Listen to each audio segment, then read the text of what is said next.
Alors bonjour à tous et bienvenue pour ce nouveau webinaire flash consacré au CDD et plus spécifiquement aux manières de sécuriser le recours au CDD. Alors pourquoi j'ai choisi de vous faire cette présentation particulièrement aujourd'hui? C'est parce qu'en fait, on a eu en avril dernier le lancement d'une campagne de l'inspection du travail de contrôle sur le recours abusif aux contrats précaires. Donc ça englobe et les CDD et les contrats d'intérim. Donc là, on va plutôt se focaliser sur les CDD parce que nous, ça va être les contrats sur lesquels on intervient. Et également parce que voilà, c'est un contrat que vous aimez beaucoup en tant qu'employeur et auquel on a recours quasi quotidiennement. Alors, pourquoi l'inspection du travail s'est concentrée sur ce sujet des CDD? Tout simplement parce qu'ils ont constaté depuis plusieurs années une accélération de la précarisation de l'emploi. En France, ils ont remarqué que la précarité de l'emploi a doublé en pas moins de 40 ans. Et voilà, ils ont aussi remarqué que depuis les années 2000 notamment, on a une intensification du recours aux contrats courts, donc que ce soit des CDD ou des contrats d'intérim. Et en partant de ce constat, ils ont également remarqué que ce recours assez massif aux contrats courts avait des conséquences néfastes sur les salariés qui en faisaient l'objet.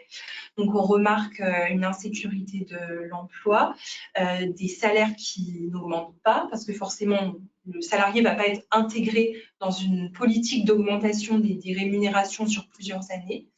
On voit aussi que ces salariés sont beaucoup plus confrontés au chômage et qui sont également confrontés à des conditions de travail difficiles et à des accidents de travail. Parce que voilà, ça va souvent être sur des postes peu qualifiés où voilà, on pourra être exposé à différents risques. Donc voilà, plus que jamais, en 2025, il est important pour les employeurs de tout mettre en œuvre pour sécuriser le recours au CDD. Donc cette campagne nationale de l'inspection du travail, comment elle se matérialise et surtout sur quelle temporalité? Donc elle a débuté au printemps 2025, où là, voilà, ils ont commencé par une phase d'information et de sensibilisation de tous les acteurs qui peuvent être concernés par le CDD. Donc que ce soit les partenaires sociaux, les entreprises, les salariés, les représentants du personnel. Et voilà, une fois qu'on aura bien informé toutes les parties prenantes du CDD, l'inspection du travail va passer à une phase de contrôle, donc qui commence là en ce mois de juin et qui durera jusqu'à la fin de l'année 2025. Donc en fait, ils vont cibler tout simplement les entreprises qui ont le plus recours à ces contrats précaires, donc les CDD et les intérims. Alors voilà, vous me direz peut-être que les petites entreprises, les TPE et les PME ne seront pas forcément concernées par ces contrôles. On peut imaginer que ce seront plutôt les plus grosses entreprises qui seront visées. Pour autant, c'est quand même important que voilà, les entreprises améliorent leurs pratiques en matière de recours au CDD, parce qu'on n'aura peut-être pas le contrôle de l'inspection du travail, mais ça pourra voilà, amener peut-être plus de vigilance de la part des conseils de prud'homme dans le cadre des contentieux, ou également voilà, attirer aussi l'attention sur les avocats côté salarié qui pourront voilà, agrémenter leur requête au prud'homme de points qui ne sont peut-être pas tout le temps regardés actuellement en matière de CDD. Et une fois qu'on aura eu cette phase de contrôle qui aura permis à l'inspection du travail de faire un état des lieux des pratiques, d'avoir pu analyser les mauvaises pratiques qui étaient le plus récurrentes, voilà, ils vont dresser un bilan et une évaluation qui sera effectuée par les pouvoirs publics et qui sera ensuite partagée avec toutes les parties prenantes. Et voilà, après, courant 2026 ou même après, on peut imaginer que cette réflexion va amener de nouvelles réglementations sur les CDD, de nouveaux garde-fous, voilà, visant à limiter peut-être encore plus les recours abusifs à ce type de contrat. Donc, comment l'inspection du travail a fait pour mettre en place cette phase d'information et de sensibilisation? Alors, ils ont mis à disposition sur leur site internet des fiches pratiques, donc assez ludiques, assez simples d'accès, qui, dans un premier temps, viennent expliquer aux salariés le lien direct qu'il peut y avoir en fait entre le recours des entreprises au CDD et la précarisation de leur emploi et de leur situation. Donc vraiment pour les sensibiliser là-dessus et leur montrer que peut-être qu'une situation qu'ils ont depuis des années en ayant recours qu'à des CDD, voilà, peut avoir un impact direct sur leur situation et professionnelle et personnelle. Ensuite, ces fiches, elles viennent présenter le régime juridique applicable au CDD, donc toutes les règles qui existent et qui ne sont pas forcément connues de tous les salariés.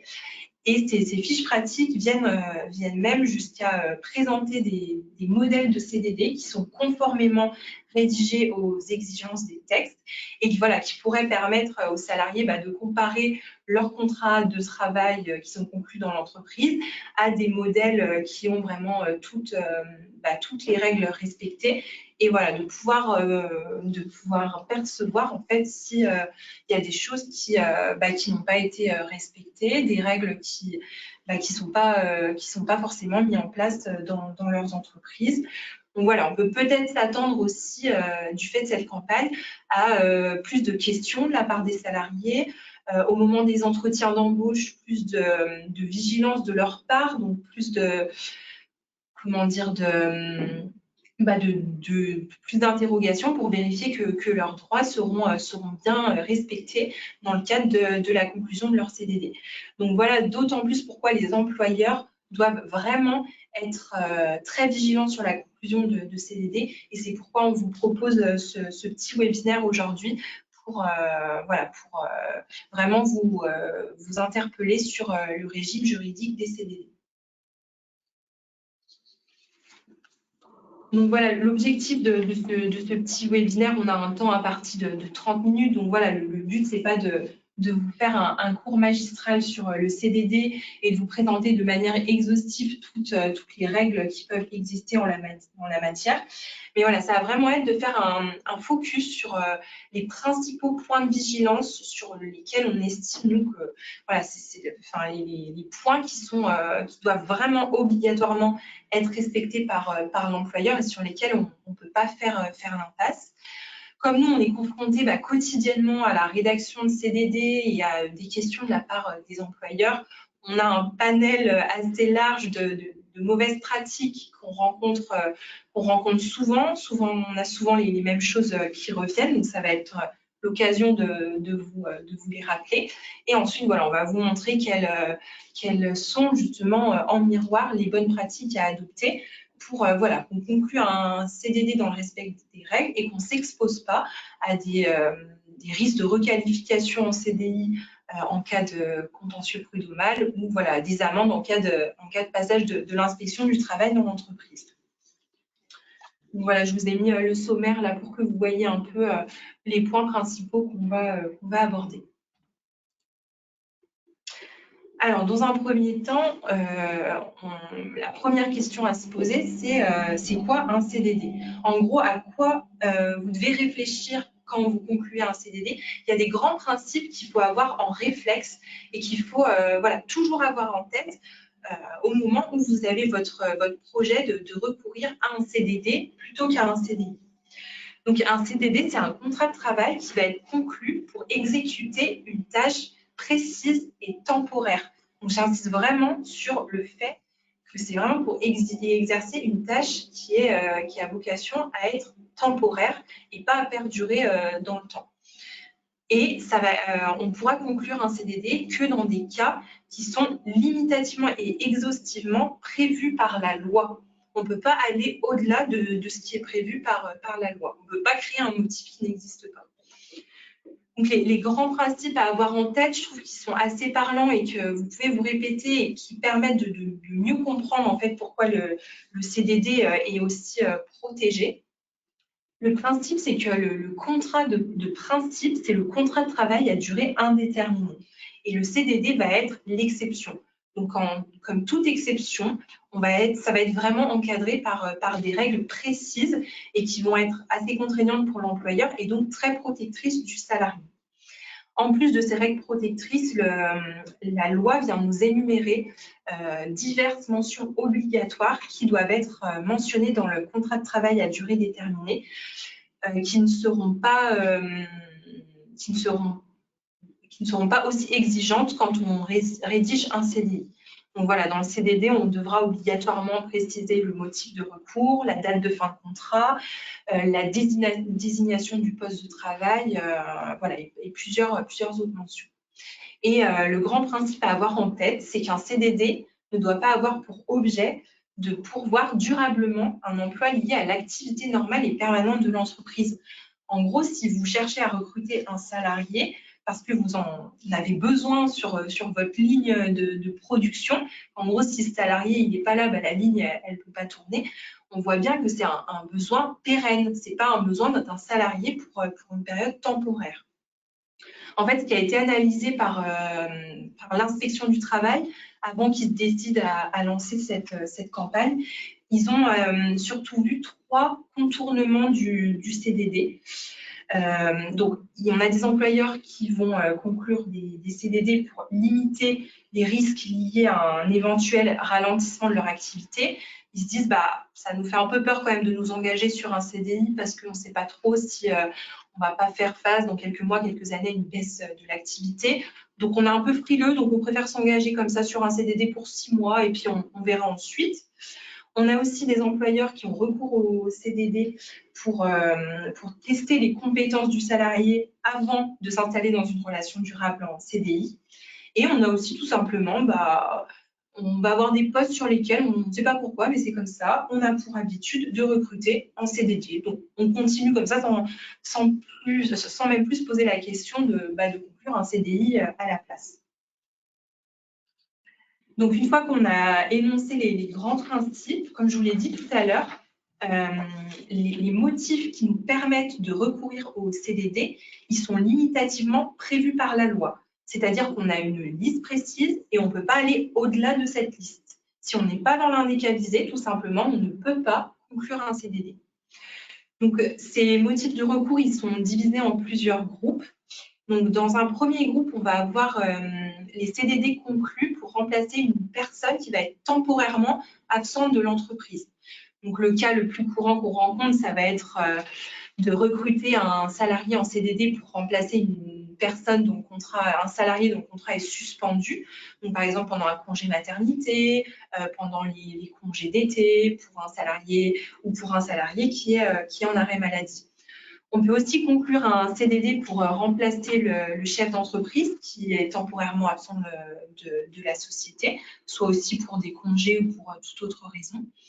Et on peut aussi recruter pour remplacer un salarié qui est recruté en CDI, mais qui n'est pas encore dans l'entreprise, tout simplement parce qu'il existe, il est en train d'exécuter son préavis dans son entreprise actuelle et qu'on va avoir un laps de temps sans personne sur ce poste. Donc forcément, on ne va pas recruter un CDI parce qu'on sait que cette personne va arriver. On a juste besoin de colmater la période entre le départ du précédent salarié et l'arrivée du nouveau. Et on peut aussi recruter en CDD quand un poste est supprimé, mais qu'on n'a déjà plus le salarié sur ce poste. Forcément, le poste il va être supprimé dans quelques mois. Donc là encore, on ne va pas recruter en CDI parce qu'on sait que le poste n'existera plus dans quelques mois. Donc, une fois ces règles posées, ce qu'on peut se dire, c'est que ne constitueront pas de motifs de CDD de remplacement valable. Par exemple, le recours au CDD pour remplacer un salarié qui est définitivement sorti des effectifs. Ça, je vous le mets parce que c'est vraiment quelque chose qu'on voit beaucoup. On a un salarié, par exemple, qui part à la retraite et on recrute quelqu'un pour le remplacer. Nous, quand on demande à notre client, c'est quoi le motif de recours au CDD pour ce nouveau salarié, il va nous répondre, c'est le remplacement de Monsieur X qui vient de partir. Alors non, Monsieur X, il était en CDI, donc si vous le remplacez, c'est par une personne en CDI. Le motif de remplacement, il vaut que quand le salarié qu'on remplace est absent temporairement de l'entreprise. Et enfin, on ne peut pas non plus conclure un CDD de remplacement pour une durée qui excède la période d'absence prévisible du salarié. Par exemple, ça aussi, on va beaucoup le rencontrer. On va avoir le cas d'une salariée qui part en congé maternité et le client, il va nous dire, faites-moi un CDD de remplacement pour 9 mois. Non, en fait, le congé maternité, il dure que 3 mois.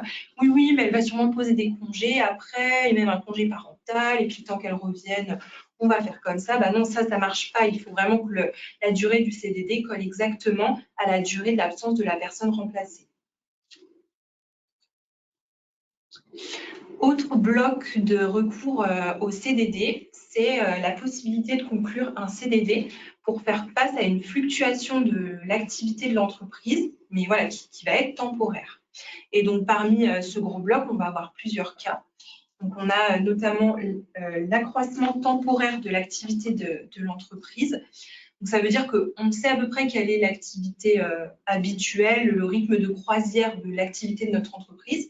Et on va avoir un petit sursaut pendant quelques semaines, quelques mois, pour un motif précis. Et dans ce cas-là, on aura le droit de conclure un CDD. Alors, l'accroissement temporaire d'activité, clairement, vous nous le mettez à toutes les sauces, sans qu'il y en ait forcément en réalité. On va dire que c'est un peu vu comme le motif fourre-tout. Sauf que juste indiquer qu'on a un accroissement temporaire de l'activité, ça ne suffit pas. Il faut le caractériser, cet accroissement. Qu'est-ce qui fait qu'on a un accroissement temporaire? Est-ce que c'est une augmentation des commandes liées à un événement extérieur qui fait que pendant quelques semaines, on sait qu'on va avoir une grosse activité? Si on dit juste je ne sais pas trop quoi mettre comme motif, mettez surcroît temporaire, point. Non, le surcroît, ça va être le motif général de recours, mais il faut nous dire en quoi votre entreprise précisément a un accroissement de son activité. On peut aussi conclure un contrat quand on a une tâche ponctuelle et occasionnelle à réaliser, une commande exceptionnelle à l'exportation ou des travaux urgents qui nécessitent des travaux urgents qui sont nécessités par des mesures de sécurité. Mais vraiment celui auquel on a le plus recours, c'est l'accroissement temporaire de l'activité. Donc, le contrat de travail, il doit bien préciser le motif, comme je vous le disais, de l'entreprise, et la durée du CDD doit être cohérente avec le motif de l'accroissement. Si on a une augmentation des commandes prévues pour 1 ou 2 mois et qu'on nous demande de faire un CDD pour 12 mois, forcément, il va y avoir un problème d'incohérence. On a pu voir avec la jurisprudence des motifs qui ont été considérés par les juges comme ne constituant pas un accroissement temporaire de l'activité, mais bien plutôt une nécessité d'avoir un salarié à temps complet, à durée indéterminée sur ce poste. Donc c'est le cas par exemple du motif de l'ouverture d'un magasin. On se dit le magasin il vient d'ouvrir, donc je recrute quelqu'un pour le lancer. Sauf que si cette personne elle est nécessaire pour faire fonctionner le magasin, on ne va pas être dans le cadre d'un accroissement temporaire de l'activité, mais bien sur une activité pérenne et durable. Et c'est la même chose pour la mise en place d'une nouvelle activité. Si cette nouvelle activité, elle n'a pas vocation à être temporaire, mais à s'installer dans le temps, forcément, on ne sera pas sur de l'accroissement temporaire. On a aussi des CDD qui peuvent être conclus pour des travaux qui sont temporaires par leur nature cette fois. Donc, c'est le cas des contrats saisonniers, des contrats d'usage qui sont permis que pour certains secteurs précisément prévus par la loi ou par les conventions collectives. Ce qu'on connaît le plus, ça va être le recours au CDD d'extra dans le secteur de l'hôtellerie et de la restauration.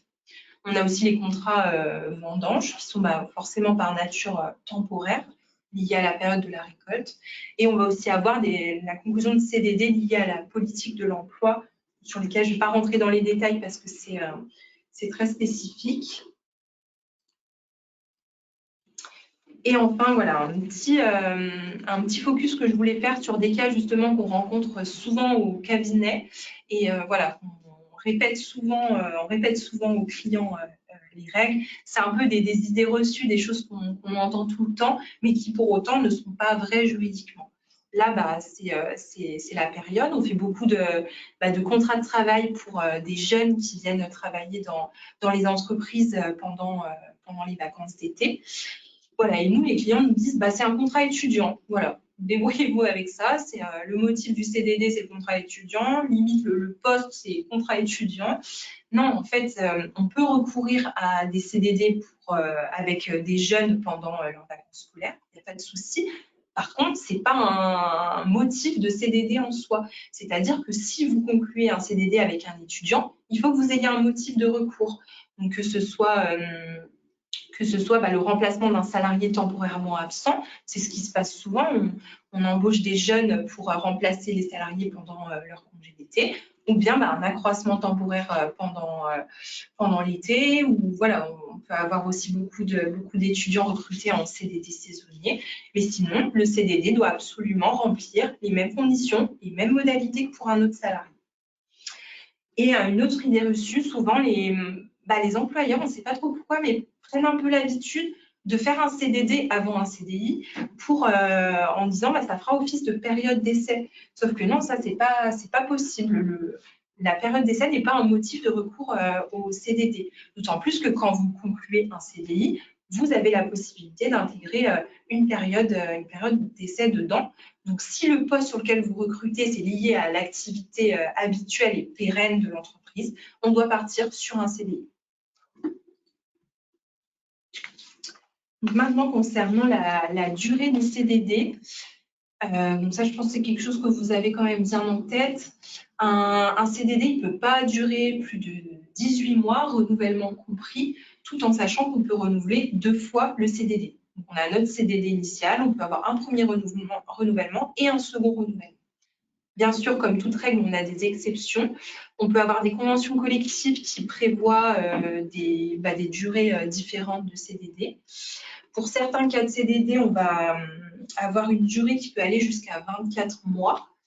Donc là, je vous ai mis les trois cas. Donc, dans le cas d'un remplacement d'un salarié qui quitte l'entreprise avant la suppression de son poste, dans le cas d'une commande exceptionnelle à l'exportation, et pour certains contrats liés à la politique de l'emploi. Et à l'inverse, on va avoir des durées plus courtes. Donc, on va être sur 9 mois pour la durée d'un CDD conclu avec un salarié qui va remplacer le salarié qui n'est pas encore arrivé dans l'entreprise, et on va être sur 8 mois pour les CDD saisonniers. Alors ça, c'est pas légal, hein, c'est une position de l'administration. Et je voulais vous faire un petit focus sur la distinction entre renouvellement de CDD et succession de CDD, parce que là aussi, il y a souvent des confusions qui sont faites. Même pour nous, c'est assez complexe de voir la différence. Pour autant, elle est importante à faire parce que entre un renouvellement et une succession, on ne va pas avoir le même régime applicable. Donc, un renouvellement, c'est quoi? Donc, quand on renouvelle un CDD, ce qu'il faut avoir en tête, c'est qu'on est toujours sur le même CDD. C'est-à-dire qu'on a conclu notre CDD et on va venir proroger la durée de ce CDD. Par exemple, on conclut un contrat jusqu'au 31 décembre. On se rend compte qu'on a encore besoin du salarié, par exemple, parce que l'accroissement temporaire, finalement, il n'est pas résorbé. Donc, on a besoin du salarié encore pour un mois. On va faire un avenant de renouvellement et on va reporter la date de fin, par exemple jusqu'au 31 janvier. Mais on sera bien toujours sur le même CDD. Alors voilà, renouvellement, ça veut dire la même chose que prolongation. Je sais que moi, j'arrive mieux à comprendre en parlant de prolongation parce que j'ai tout de suite le réflexe de me dire que ça va être le même CDD. Donc voilà, gardez bien en tête, renouvellement égale prolongation. Et succession, donc là, c'est différent. C'est quand on a plusieurs CDD différents qui se suivent. Un CDD se termine, un autre commence. On n'est pas sur les mêmes CDD. Et quand on est dans le cadre de succession de CDD, si on en conclut 2 à la suite, il faut respecter soit un délai, ce qu'on appelle un délai de carence. Et ce délai de carence, il s'applique quand on va avoir 2 CDD qui vont se succéder sur un même poste de travail. qu'il s'agisse du même salarié ou non. C'est vraiment le poste qu'il faut regarder. Donc, ce délai de carence sera égal à la moitié de la durée du contrat pour les contrats inférieurs à 14 jours et au tiers de la durée du contrat pour les contrats d'une durée au moins égale à 14 jours. Ça veut dire qu'on ne peut pas conclure normalement un CDD avant d'avoir respecté ce délai de carence. Il peut y avoir des exceptions, notamment il y a des conventions collectives qui peuvent prévoir des délais de carence différents. C'est notamment le cas dans la métallurgie. Et voilà, également d'autres exceptions. Quand on a une nouvelle absence du salarié remplacé, là, on peut tout de suite se faire enchaîner les CDD. Dans le cadre de CDD saisonnier et CDD d'usage, il n'y a pas de délai de carence qui s'applique non plus. Ou, voilà, entre deux CDD, on peut aussi se trouver dans le cas où on doit respecter ce qu'on appelle un délai d'attente. Donc là, c'est quand on va avoir deux CDD qui se succèdent, mais sur des postes différents avec un même salarié. Donc là, on doit respecter non pas un délai de carence, mais un délai d'attente. Là, on ne vient pas nous préciser la durée, on vient juste nous dire que ce délai doit être raisonnable. Donc voilà, merci pour la précision et pour l'aide. Donc effectivement, le plus sécurisant, ça va pouvoir être d'appliquer le même délai que le délai de carence. Comme ça, on ne prend pas trop de risques. Mais bon, après, c'est vraiment à faire au cas par cas. Pareil, il y a un sujet sur lequel il y a souvent des confusions qui sont faites parce qu'on va faire des analogies entre les ruptures de contrat de travail à durée indéterminée et les ruptures de contrat de travail à durée déterminée. Or, les modes de rupture sont différents. Là encore, les règles permettant de rompre un CDD avant la date fixée en son sein, elles sont limitativement fixées par les textes et on ne peut pas en sortir. On ne peut pas avoir d'autres cas. Donc, on va avoir le commun accord entre les parties. Donc là, ce sera un document qui sera signé entre l'employeur et le salarié dans lequel ils se mettent d'accord pour terminer le CDD à une date ultérieure, à une date précédente à la date prévue. On a aussi le motif de faute grave, donc qui peut être invoqué soit par l'employeur, soit par le salarié pour rompre le CDD. Et si c'est l'employeur qui veut rompre le CDD, par contre, il doit bien respecter la procédure disciplinaire. Donc, convocation à entretien préalable, notification écrite de la sanction. Voilà, ça peut être un peu lourd, c'est pour ça que souvent, on conseille de plutôt aller sur la rupture d'un commun accord entre les parties. Et on a aussi le cas de la force majeure, l'inaptitude du salarié et l'embauche d'un salarié en CDI. Si le salarié il vient vers nous et qu'il nous rapporte une promesse d'embauche en disant bah voilà, moi j'ai trouvé un CDI dans une autre boîte, voilà ma promesse d'embauche, et ben dans ce cas, il peut tout à fait rompre le CDD de manière anticipée. Ça colle un peu avec ce que je vous disais au début, que voilà, le CDD, c'est vraiment considéré comme un contrat précaire, précarisant pour le salarié. Donc, cette règle, elle vient de dire, bah, en fait, si le salarié il a trouvé un CDI, et ben forcément, on va favoriser cette embauche en CDI plutôt que la relation contractuelle qu'il a actuellement avec l'entreprise dans laquelle il est en CDD. Et par contre, voilà, ça, c'est des choses qu'on va aussi beaucoup retrouver chez les clients. On va nous dire, bah, mon salarié, il a démissionné ou je veux faire une rupture conventionnelle avec mon salarié. Alors non.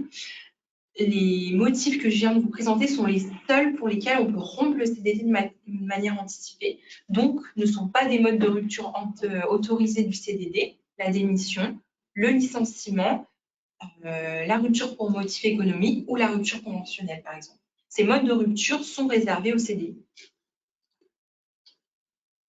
Spécificité du contrat à durée déterminée, c'est que vous avez bien en tête, c'est l'indemnité de précarité, qu'on appelle aussi indemnité de fin de contrat. Alors, c'est une indemnité qu'on verse à la fin du contrat et qui est égale à 10% de la rémunération totale brute que le salarié a perçue pendant toute la durée du CDD. Donc voilà, comme je vous le disais, elle est due à la fin du CDD et si on a un CDD qui a été prolongé plusieurs fois, elle sera due qu'à la fin du dernier renouvellement, tout simplement parce qu'on a un seul et même CDD. Et donc voilà, on n'aura qu'un seul versement de l'indemnité de précarité. Alors, on a pas mal d'exceptions dans lesquelles l'indemnité de précarité n'est pas due, notamment quand on conclut un contrat avec un jeune qui va, voilà, par exemple, on conclut un contrat avec un jeune pendant l'été, il va reprendre son cursus scolaire ou universitaire à la rentrée. Dans ce cas, on n'a pas d'indemnité de précarité à verser. Idem pour les CDD saisonniers, les CDD d'usage, les CDD vendanges. Voilà, il y a pas mal de cas. Ce qui est intéressant aussi, c'est quand on propose à un salarié un CDI et qu'il le refuse, l'employeur peut s'exonérer du paiement de l'indemnité de précarité.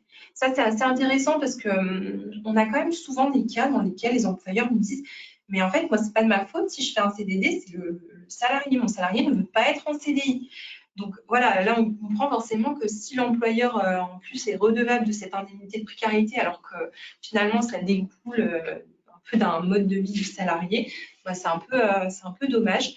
Donc, n'hésitez pas, si vous savez que le salarié, il veut pas rester en CDI chez vous, vous lui faites une proposition écrite de CDI, donc sur un poste équivalent avec une rémunération moins équivalente. Voilà, une fois que vous avez son refus, voilà, vous êtes en mesure de ne pas verser l'indemnité de précarité. Voilà, je vous ai mis tous les cas prévus. Et enfin, pour finir, je voulais vous faire un petit rappel des sanctions qui sont encourues par l'employeur qui ne respecterait pas la réglementation en matière de CDD. Alors, selon les règles qui ne sont pas respectées concernant le régime juridique du CDD, on peut avoir des sanctions différentes. Là, je vous ai mis vraiment les sanctions les plus importantes et celles finalement qui correspondent un peu au point de vigilance dont je vous ai parlé, notamment concernant le motif de recours au CDD, le non-respect du délai de carence entre deux CDD. Voilà, donc vous les ayez en tête. On va avoir et des sanctions civiles et des sanctions pénales qui sont encourues. Donc les sanctions civiles, ça va être le cas dans lequel le salarié saisit le conseil de prud'homme. Et voilà, ce que vous encourez en tant qu'employeur, ça peut être la requalification du CDD en CDI.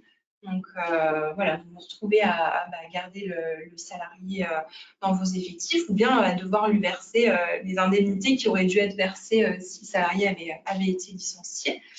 On a aussi le versement d'une indemnité forfaitaire d'un mois de salaire et sans oublier les éventuels dommages et intérêts qui peuvent être dus au salarié si le salarié justifie d'un préjudice lié au fait que vous ayez conclu avec lui un CDD plutôt qu'un CDI. Et l'employeur s'expose également à des sanctions pénales. Donc là, comme je vous le disais, on va avoir des contrôles de l'inspection du travail qui vont s'intensifier. Donc si l'inspection du travail vient chez vous, dans un premier temps, vous fait une ou deux remarques, vous invite de manière assez forcée à améliorer vos pratiques en matière de CDD et qu'au final, vous ne respectez pas ces règles et vous continuez les mauvaises pratiques en matière de CDD, là, voilà, l'inspection du travail pourra dresser un procès verbal pour les infractions qu'elle constate et vous vous exposez à une amende de 3 750 € qui peut être majorée en cas de récidive et à une peine d'emprisonnement. Sur la peine d'emprisonnement, elle ne sera pas mise en œuvre, mais voilà, il peut y avoir des sanctions pénales prononcées à votre encontre.